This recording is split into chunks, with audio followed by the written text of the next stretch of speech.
Vous êtes sur 01net TV, salut à tous. Aujourd'hui, gros plan sur Spartan, le fameux projet Spartan, vous savez, le navigateur de Microsoft qui remplacera Internet Explorer et qui sera disponible dans Windows 10 à partir de l'été prochain.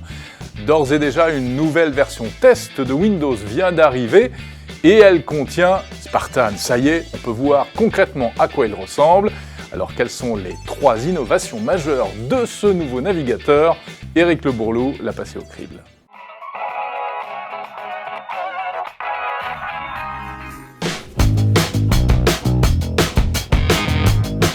La première nouveauté de Spartan, c'est l'arrivée de Cortana, qui est l'assistant numérique, l'assistant vocal de Microsoft, qui sera intégré au logiciel à terme, puisque pour l'instant, dans la version française, il n'est pas intégré, il n'est intégré que sur la version américaine de Spartan.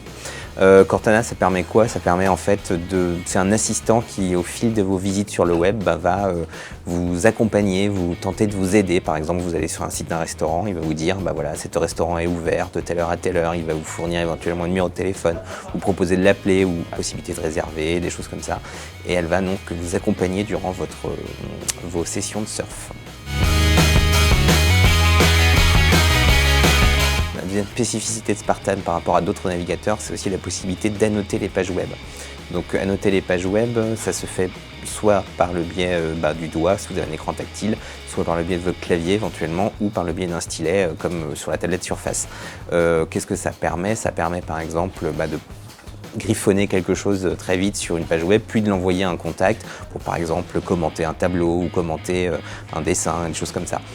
C'est en fait un usage que Microsoft veut monter parce qu'il défend beaucoup la technologie de reconnaissance manuscrite et donc il intègre ça désormais à Spartan, mais ça ne marche pas encore tout à fait très bien. La plupart des PC n'auront pas de stylet. Ils espèrent en fait avec Spartan développer l'usage de ces stylets pour éventuellement les voir dans les PC, dans d'autres PC demain. Mais pour l'instant, le stylet, on le retrouve essentiellement dans Surface.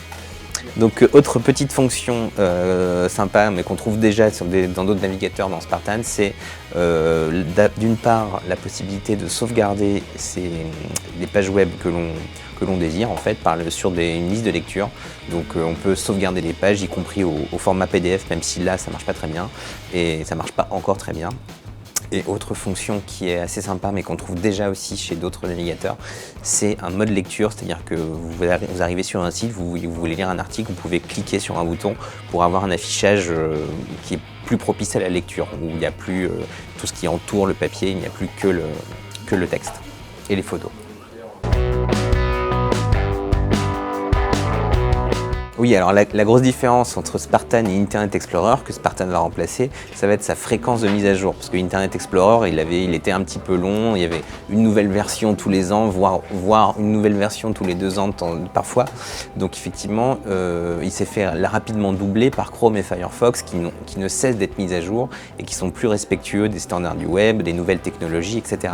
Avec Spartan, Microsoft promet que son logiciel sera beaucoup plus fréquemment mis à jour et donc qu'il continuera à suivre les évolutions des technologies web qui sont permanentes et très rapides. Et voilà. Et d'ailleurs, Spartan utilise un nouveau moteur de rendu, ce n'est plus celui de Internet Explorer, et il devrait être, on va le tester pour l'instant, il n'est pas encore tout à fait terminé, en tout cas fonctionnel, mais on va le tester et on verra bien s'il est plus rapide qu'Internet Explorer et parvient à égaler Chrome ou Firefox.